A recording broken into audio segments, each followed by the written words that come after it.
All right, we'll leave it at that because we're moving on to a story we're also watching today in Brussels. The city honoured British Labour MP Jo Cox by naming a square after her. The ceremony took place in the city centre, close to the Ancienne Belgique music venue, which Cox loved to visit.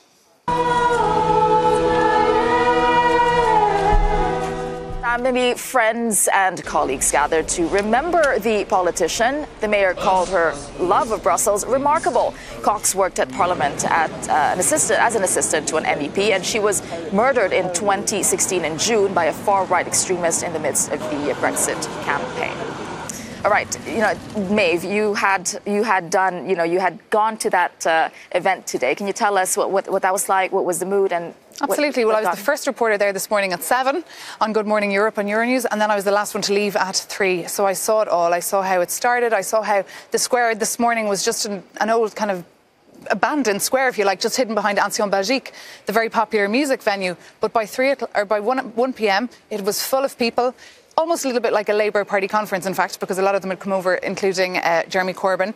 But it was actually very nice. I spoke to, of course, Jo Cox. It was a very Jo Cox is his sister. Sorry, it's been a long day.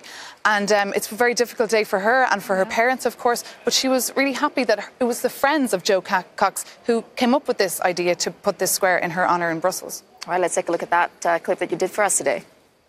I miss Jo every day, in every single way, really. Just those little things like ringing up when you've got some news, finding out about the kids. Really simple stuff, I think, as anyone would probably miss someone so close to them. And if she was alive today, what would she say about the state of the Brexit negotiations? I think Jo would be extremely saddened that things have gone the way they have in terms of Brexit and in terms of our relationship with Europe.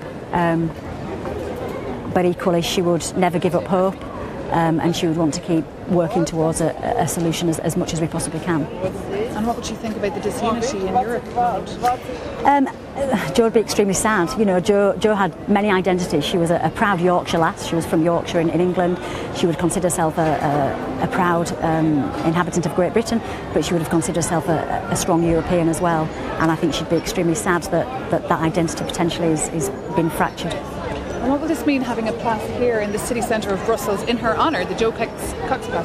Yeah, it's amazing. It's a wonderful tribute from the Mayor and from the people of Brussels to remember Jo and the many happy times she shared with her friends in this city that she really loved. It was a very special time for Jo. She was here in her 20s. She celebrated her 30th birthday here. We all came over and had a big party. So to have a permanent reminder of Jo and the values that she held is very special for us as a family. And finally, do you think the square in the city centre of Brussels will be used as a place to protest or for people to go if they want to create more social justice?